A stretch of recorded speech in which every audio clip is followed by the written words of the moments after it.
हमारे सभी 11वीं क्लास के विद्यार्थी, सभी अभिभावक बंदियों, सभी परमादरणीय अध्यापकगण और हमारे चैनल के सभी व्यूअर्स को मेरा नमस्कार। मैं आप सबका हमारे channel learn at home with Neetu Garg पर हार्दिक स्वागत करती हूँ। और आज हम क्लास 11th के लेसन नंबर 4 इस्लाम का उदय और विस्तार का भाग 3 पढ़ेंगे। जैसे कि आप देख सकते हैं कि ये जो हम स्थान देख रहे हैं ये मक्का का है और ये इस्लामी जगत का सबसे बड़ा केंद्र जो है माना जाता है। आज हम पढ़ेंगे धर्म युद्धों के कारण, ये धर्म युद्ध क्या है, वो क्यों हुए, उनकी घटनाएं और धर्म युद्धों के क्या प्रभाव पड़े। साथ ही हम देखेंगे अर्थव्यवस्था, कृषि, वाणिज्य और शहरीकरण, सूफी मत, प्रमुख सूफी संतों की बात करेंगे। फिर हम बात करेंगे सूफी मत की शिक्षाएं और बिल्कुल अंत में हम कुछ प्रश्न पूछेंगे जिससे पता चलेगा कि आपने इस लेसन को या इस पाठ को कितना ध्यान से देखा और समझा। तो आइए शुरू करते हैं। सबसे पहला भाग है धर्म युद्ध। धर्म युद्ध क्या था? मध्यकालीन विश्व इतिहास में धर्म युद्धों का विशेष स्थान प्राप्त है। धर्म युद्ध का अर्थ क्या होता है? धर्म के नाम पर लड़े जाने वाले युद्ध, जो युद्ध धर्म के नाम पर लड़े जाते हैं। और इतिहास में धर्म युद्ध जिनका वर्णन मिलता है वो है यूरोपीय ईसाइयों और मुसलमानों के बीच में लड़े गए धर्म युद्ध। 1096 ईस्वी से 1272 ईस्वी के मध्य ये लड़े गए और इनकी संख्या जो थी कुल मिलाकर इन लगभग 3 शताब्दियों में जो कुल मिलाकर धर्म युद्ध हुए उनकी संख्या 8 थी। फिर आती है बात कि युद्ध हुए क्यों? क्या हर बार कोई अलग उद्देश्य होता था या कोई एक ही? तो बड़ी हैरानी की बात है कि ये इनका सभी जब इतनी शताब्दियों तक युद्ध लड़े गए, धर्म युद्ध लड़े गए जिनकी संख्या 8 थी, इनका उद्देश्य एक ही था कि ईसाई अपनी पवित्र भूमि जेरूसलम जिसे वो ईसा मसीह के साथ जोड़कर देखते हैं, उसे वो मुसलमानों के आधिपत्य से आजाद करवाना चाहते थे। आई समझ? हम क्या बात कर रहे हैं कि एक जगह है जेरूसलम जिसका क्या है कि वो मुसलमानों के आधिपत्य में है और वो उसे छुड़वाना चाहते हैं। क्यों छुड़वाना चाहते हैं? क्योंकि ईसाइयों का मानना था कि ये जगह जो है ईसा मसीह से जुड़ी हुई है, उनके जन्म, उनके जो पुनर्जन्म है, उनके विकास, उनके प्रवचन के लिए, उनका प्रचार केंद्र, उन सब से जुड़ी हुई पवित्र जगह है। जेरूसलम को छुड़वाने के लिए, उसे मुसलमानों के आधिपत्य से आजाद करवाने के लिए इसका प्रयोग किया गया। फिर है धर्म युद्धों के कारण। धर्म युद्ध क्यों किए गए? सबसे पहला है जेरूसलम पर अधिकार। जेरूसलम जो है ईसा मसीह से संबंधित था। 638 ईस्वी में अरबों ने अर्थात मुसलमानों ने जेरूसलम पर अधिकार कर लिया और ये बात ईसाइयों को सहन नहीं हुई। फिर दूसरा है सल्जुक तुर्कों ने ईसाइयों पर बहुत अत्याचार किए। सल्जुक तुर्क हमने पिछले भाग में पढ़े थे ना कि जब सल्तनतों का उदय हो रहा था, तो उसमें जब हम एंड में जाते हैं तो वहां पर हम बात करते हैं सल्जुक तुर्कों की। तो 1071 में सल्जुक सुल्तानों ने तब तो जो है जेरूसलम पर अधिकार कर लिया और उन्होंने ईसाइयों पर घोर अत्याचार किए, जिस वजह से ईसाई अब इसे मुक्त करवाना ही चाहते थे।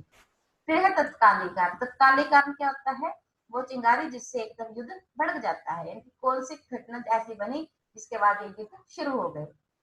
1092 में सल्जुक सुल्तान की मृत्यु हो जाती है। देखिए 1071 में तो कब्जा किया था और 1092 में सल्जुक सुल्तान की मृत्यु के बाद बाइजेंटाइन के सम्राट ने स्वर्ण अवसर देखकर योजना बनाई कि अब जो सबसे ताकतवर सुल्तान है उसकी तो मृत्यु हो चुकी है, तो क्यों ना हम जो है अपना जेरूसलम वापस लें।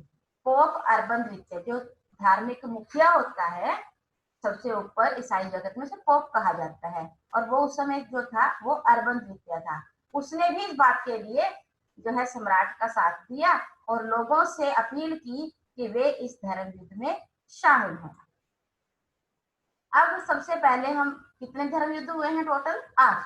तो सबसे पहले हम प्रथम धर्म युद्ध की बात करेंगे। ये वैसे तो सही मायने में लड़ा गया 1098 से 99 के मध्य, लेकिन थोड़ी सी भूमिका इसकी पहले से ही शुरू हो जाती है 1096 से। इसीलिए तो हम ये कहते हैं ना कि धर्म युद्ध जो है कि वो 1096 से लेकर जो है 1271 तक चले। तो 70,000 धर्म योद्धाओं ने इसमें जो था भाग लिया। 70,000 धर्म योद्धाओं, और किसके नेतृत्व में? पीटर द हर्मिट, इनका मुखिया, इनका सेनापति था। सम्राट ओलेक्शियस प्रथम ने उन्हें धैर्य से काम लेने के लिए समझाया, लेकिन धर्म योद्धा जो थे वो बहुत ज्यादा धार्मिक जोश से प्रेरित थे। उन्होंने परामर्श को ठुकरा दिया और फटाफट जाकर कुस्तुनतुनिया में लूटमार कर दी, कुस्तुनतुनिया पर आक्रमण कर दिया। तुर्क जो मुसलमान थे, जो अत्यधिक संगठित थे, जो तुर्क थे वो अत्यधिक संगठित थे, और उन्होंने जो है बिल्कुल भी इन्हें सहन नहीं किया और पकड़कर धर्म योद्धाओं को, बहुत सारे धर्म योद्धाओं को मौत के घाट उतार दिया। तो इससे क्या था कि फिर भी जो धार्मिक योद्धा थे, धर्म योद्धा थे, इनके प्रोत्साहन में कोई कमी नहीं आई। फिर फ्रांस, जर्मनी और इटली के शासकों ने एक संयुक्त रूप से सेना बनाई और संयुक्त रूप से सेना बनाकर गॉडफ्रे जनरल जो है, मतलब मुख्य सेनापति, उसके नेतृत्व में फिर से एक सेना भेजी जो है कि वो मुसलमानों को, तुर्कों को हराएगी। 15 जुलाई 1099 में जेरूसलम पर जो था अधिकार हो गया। किनका अधिकार हो गया? किनका अधिकार हो गया? ईसाइयों का।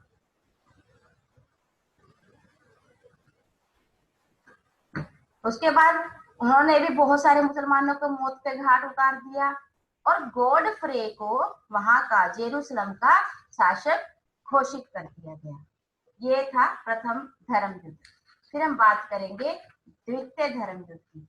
द्वितीय धर्म युद्ध काफी समय तक टिकटकाई रही और बात आ पहुंचती है 1145 से लेकर 1149 के मध्य होने वाले द्वितीय युद्ध पर। 1144 में मुसलमानों ने फिर से एडेसा पर अधिकार कर लिया और पोप ने ये बात सहन न करते हुए, क्योंकि उस समय जो है ये पोप सहन नहीं कर पाया कि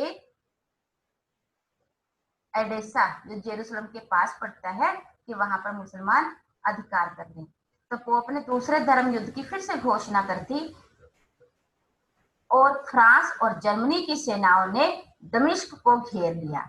परंतु मतभेद, फ्रांस और जर्मनी में मतभेद जो है गहरे हो गए, वो आपस में एक साथ मिलकर लड़ ना पाए, इसलिए इनके सैनिक वापस आए और ये युद्ध जो था विफल रहा। फिर आगे हम पढ़ते हैं तृतीय धर्म युद्ध 1189 से 1192। 1187 में सलादीन ने जेरूसलम पर अधिकार कर लिया। ठीक है, सलादीन जो है इसने मिस्र की सत्ता हथिया ली थी और जल्दी ही जो था फिलिस्तीन, सीरिया और लीबिया पर अधिकार कर लिया और 1187 में इसने जेरूसलम पर अधिकार कर लिया। अब इससे जो था कि पूरे ईसाई जगत में तहलका मच गया।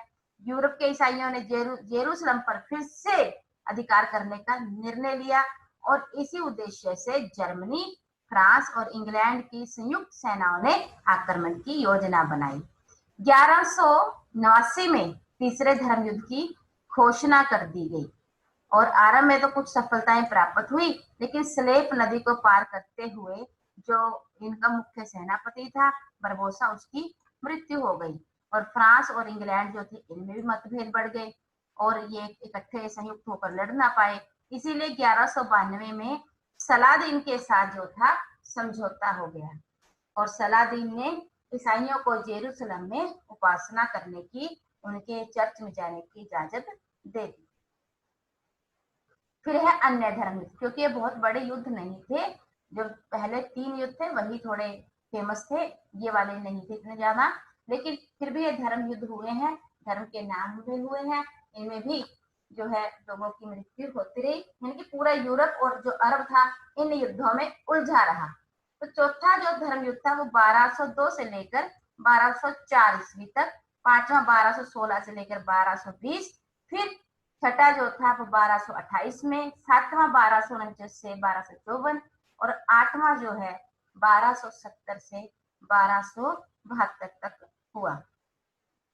इस प्रकार से जो है मिस्र के शासकों ने ईसाइयों को पूर्ण रूप से बाहर निकालने में सफलता प्राप्त कर ली। कहने का भाव अर्थ है कि ईसाई इन युद्धों में हार का मुंह देखना पड़ा उन्हें और वे अपने उद्देश्यों में विफल रहे। बहुत कम कोई छूटमुट सफलता मिली और उन्हें 1291 में फिलिस्तीन से भी बाहर कर दिया गया। उसके बाद में परिणाम, धर्म युद्धों के परिणाम क्या निकले। ये धर्म युद्ध जो थे इन्होंने साबित कर दिया कि सामंतों पर आधारित सेनाएं कुछ अधिक अच्छा नहीं कर सकती, इसीलिए यह समय था सामंतवाद के पतन का और पुनर्जागरण के उदय का। पुनर्जागरण जिसमें विद्या और कला का पुनर्जन्म होता है और लोग एक नए सिरे से मानवतावाद की ओर सोचने लगते हैं। फिर मध्य युग के अंत और आधुनिक युग का संकेत भी था। इसके साथ ही मध्य युग का अंत शुरू हो जाता है और साथ में ही जो आधुनिक युग जिसमें हम साम्राज्यवाद के बारे में पढ़ेंगे, औद्योगिक क्रांतियों के बारे में पढ़ेंगे, उसकी शुरुआत हो जाती है। इससे पोप की प्रतिष्ठा में वृद्धि होती है। कैसे? हालांकि जीत हासिल नहीं हुई, लेकिन फिर भी पोप की प्रतिष्ठा में वृद्धि होती है, क्योंकि अब जर्मनी, फ्रांस, इंग्लैंड ये जो सम्राट थे वो पोप की आज्ञा के अनुसार कार्य करने लगे थे। स्त्रियों की स्थिति में भी सुधार आया क्योंकि वे अब बाहर आई, इवन के उन्होंने भी इन युद्धों में भाग लिया, तो वो अपना जीवन जो था वो थोड़ा बाहर निकलकर जीने लगी। फिर यूरोपियों के ज्ञान में वृद्धि हुई क्योंकि यूरोपीय जो थे वो बहुत सारी चीजों से ऐसे परिचित नहीं थे, विज्ञान और वास्तुकला के बारे में, जो उन्होंने अरबों के कांटेक्ट में आकर सीखी। भले ही लड़ाइयां हुई लेकिन आदान प्रदान हुआ, ज्ञान का, कला का, वास्तुकला का आदान प्रदान हुआ।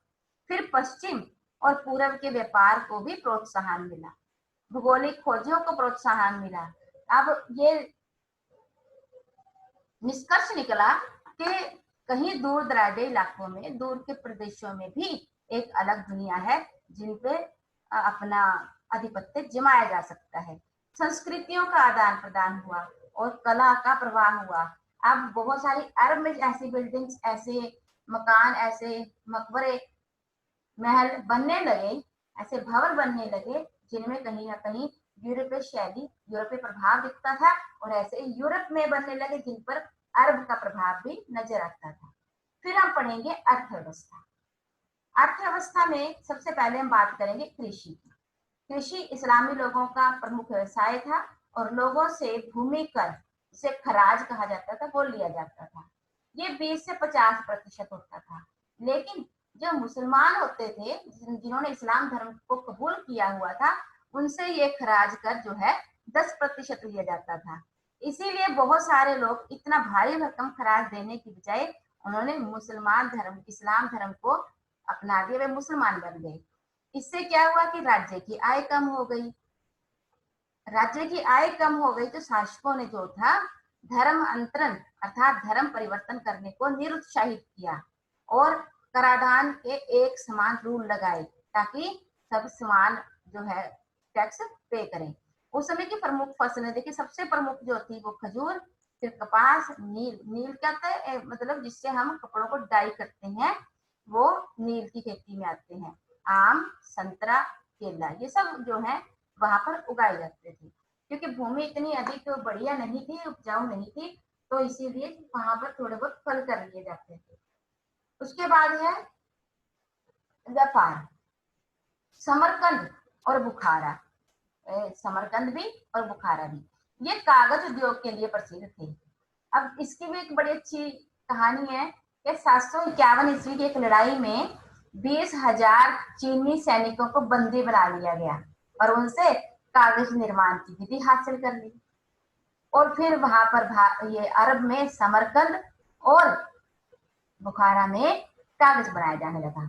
कूफा रेशम उद्योग के लिए प्रसिद्ध था, बुखारा दरियों के उद्योग के लिए प्रसिद्ध था, कोर्डोबा जो था वो चमड़ा उद्योग के लिए प्रसिद्ध था। आइए यहाँ पर देखते हैं, बुखारा यहाँ, फिर समरकंद, इसके बाद आ जाएगा कूफा, बगदाद, जो है समारा। ये वो सारी जगहें हैं जहां पर जो है व्यापारिक गतिविधियां होती थी। फिर बात करते हैं हम व्यापार में ही थोड़े और आगे की, कि व्यापार में वाणिज्य का विकास हुआ। व्यापार और वाणिज्य, जहां पर क्या होता है, लेन देन होता है पैसों का और सामान का। और व्यापार दो रास्तों से होता था, एक तो लाल सागर और एक फारस की खाड़ी। मसाले और कपड़ों को भारत से, चीन से रेशम के कपड़े ला जाते थे, जबकि मसाले और सूती कपड़ा भारत से ला जाता था।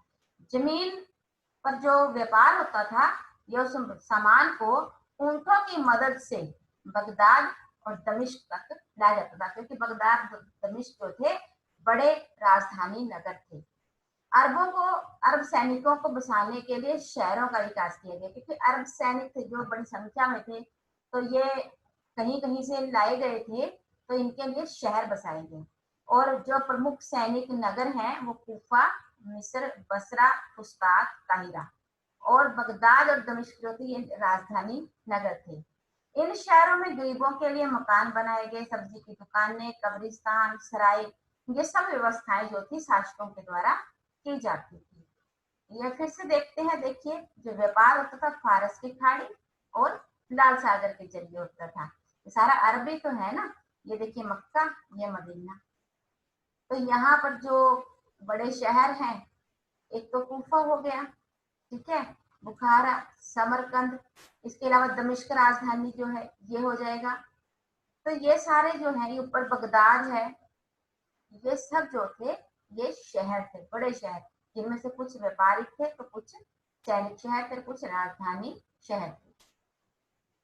फिर हम बात करेंगे सूफी मत की। सूफी मत में असल में है क्या, देखिए, जो इस्लाम धर्म है ये शरीयत के अनुसार चलता है और बहुत कट्टर है, लेकिन इस्लाम धर्म के अंदर ही धार्मिक विचारों वाले लोगों का एक नया समूह अस्तित्व में आया, जो अल्लाह को प्राप्त करने की इच्छा से कार्य तो करते थे, उनकी उपासना तो करते थे, लेकिन बहुत अधिक कट्टर विचार नहीं रखते थे।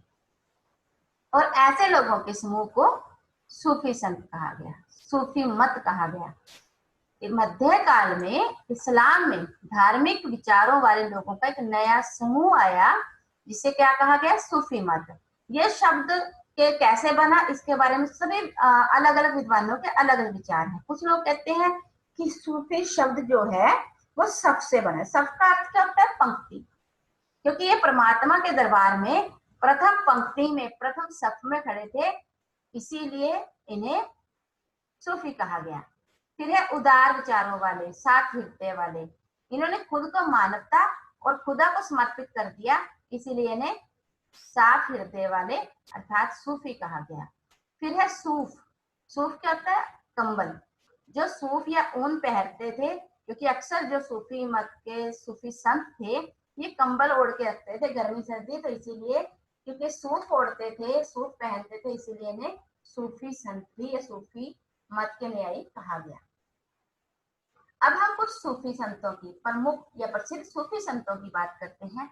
सबसे पहले हम राबिया की बात करेंगे। राबिया जो है ये पहली सूफी महिला थी, ये बसरा की रहने वाली थी और इनका मानना था कि आत्मा का परमात्मा से मिलन आवश्यक है। इनका लोगों पर बहुत जादुई प्रभाव पड़ा और 1801 में इनकी मृत्यु हो गई। दूसरे जो प्रमुख सूफी संत हैं उनका नाम है ब्याजिद बिस्तामी, ईरान के प्रसिद्ध सूफी संत थे। ये संत इमाम जफर सादिक के शिष्य थे और इन्होंने खुदा में लीन रहने का उपदेश दिया। फिर है दुल्नुन मिस्त्री, बहुत फेमस सूफी संत थे ये अक्सर कहते थे कि जाति का और किसी वर्ण का जो है किसी भी व्यक्ति के कार्य पर असर नहीं पड़ता। इन्होंने हमेशा समानता की बात की और इन्होंने खुद कहा, इन्होंने घोषणा की कि उन्होंने सच्चा इस्लाम एक बूढ़ी महिला से और सच्ची वीरता एक जलवाहक से सीखी है। फिर है इब्न अल फरीद, काहिरा के एक प्रसिद्ध सूफी संत। परमात्मा की उपासना में इन्होंने अनेक रचनाएं लिखी और इनकी रचनाओं को कसीदा कहा जाता था। आपने सुना होगा अक्सर, जब हम अपने घर में जो है बड़ी महिलाओं को देखते हैं, दादी को, तो अक्सर कहते हैं क्या कसीदे पढ़ रही है, इसके बारे में मैं सब जानती हूँ। तो वो कसीदा है कि किसी की तारीफ में कहे जाने वाले शब्द। और जो हमारे इब्न अल फरीद साहब हैं, इन्होंने परमात्मा की सिफ्त में कसीदे जो थे लिखे, और उन्हें कसीदा जो उन्होंने रचनाएं लिखी, कविताएं लिखी, जिसमें उन्होंने परमात्मा की और उनसे प्रेम की सिफ्त की है, उनको कसीदा कहा गया। फिर उसके बाद है सूफी मत की शिक्षाएं कि अल्लाह एक है, वे सर्वशक्तिशाली, सर्वोच्च, सर्वव्यापक है, उसी का आदेश हर स्थान पर चलता है। दूसरा है पूर्ण त्याग, संसारिक मोह माया को त्याग कर हमें स्वयं को अल्लाह को समर्पित कर देना चाहिए। फिर इन्होंने गुरु के महत्व को सबसे अधिक माना है, वह अपने मुरीदों को अल्लाह से मिलाता है। फिर है भक्ति संगीत, मानवीय हृदय में अल्लाह के प्रेम को उत्पन्न करता है, और इनके लिए ये कवाली का आयोजन किया करते थे, और इनकी संगीत सभाओं को समा कहा जाता था। फिर है नमाज, नमाज पढ़ना सर्वोत्तम कार्य है, क्योंकि इससे हम अपनी आवाज को अल्लाह तक पहुंचा सकते हैं। फिर उसके बाद नेक्स्ट पॉइंट है इबादत। इबादत में क्या आएगा, एकमात्र अल्लाह की इबादत ही हमें करनी चाहिए, क्योंकि वही हमें भव सागर से पार लगा सकते हैं। इसके साथ ही हम आज का अपना टॉपिक यही समाप्त करते हैं, बढ़ते हैं दूसरे सेक्शन की ओर कि आपने कितना सीखा। हमारा पहला क्वेश्चन है, धर्म युद्धों का प्रमुख कारण क्या था? धर्म युद्धों का प्रमुख कारण क्या था? आपको जरूर पता होगा। द्वितीय धर्म युद्ध कब हुआ? हमारा तीसरा क्वेश्चन है, धर्म युद्धों के 2 परिणाम बताएं। चौथा है, धर्म युद्धों की संख्या कितनी थी? फिर हम बात करेंगे राबिया कौन थी? सूफी संत में, सूफी मत में भक्ति संगीत सभा को क्या कहा जाता था? उसके बाद हमारा लास्ट क्वेश्चन है, 2 प्रसिद्ध व्यापारिक नगरों के नाम बताएं। इसके साथ ही हम अपना आज का सेशन जो है यही समाप्त करते हैं। अपना और अपनों का ध्यान रखिए।